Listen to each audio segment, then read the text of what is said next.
ገባችና ይሄን ቤተሰብ በጣም ልትበጠብጥ ልትበታትን ሞከረች።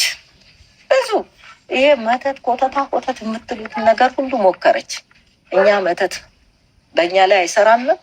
ደግሞም ስለ መተትም እኛ አንፈልግም። እሱ አለ የፈጠረን ፈጣሪያችን ነው።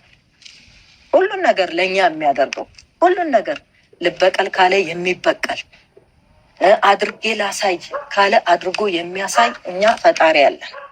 በመተት በድግም ታናንም ማሚዬ የሩትዬ እናት የሩትዬ ልዕልት ማለት ነው። የሩትዬ ንግስቷ እናት እንግዲህ እኛ በመተት አናምንም። በመተት የሚያምኑ ብዙ ሰዎች አሉ። አንዷ እኛ ቤት መጣ መተት ልታስደረግብን ብዙ ሙከራ አድርጋ ነበረ። ግን የፈጠረን አምላክ የፈጠረን ጌታ በልቶ ጎሮራችን ዘግቶ የሚያሳድረን አምላክ ያውቃል። እኛ በመተት የምናምን ሰዎች አይደለንም።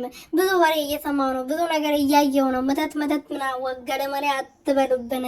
እንደዛ የምናደርግና እንደዛ የምናደርግ ሰዎች አይደለንም። እንደዛ ብላችሁ የምታወሩ ሰዎች እናንተ ራሳችሁ መተታም ስለሆናችሁ በመተት የምታምኑ ፍጥረቶች ስለሆናችሁ ነው።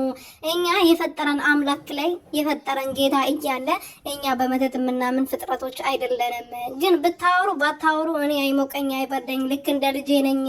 እኔ አይመስለኝም እንድናናበታለሁ ብሏል። እንግዲህ ማዘርዬ እንደምታውቁት ሩትዬ አይሞቃት አይበርዳት ከዚህ በላይ በፊት እኮ በተደጋጋሚ ነግራለች።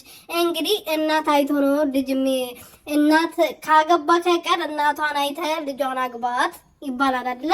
ስለዚህ ሩትዬም በእናቷ ነው የወጣችሁ። ለዛ ነው እንደዚህ በቃ ኩራተኛ የሆናችሁ የኔ ኩራት ማለት ነው። ሰላም ቤተሰብ እንዴት ናችሁ? ደህና ናችሁ ወይ? እኔ በጣም ደህና ነኝ፣ እግዚአብሔር ይመስገን። በያላችሁበት ሰላማችሁ ብዝት ትረፍረፍ ይበልልኝ የኔ ውድና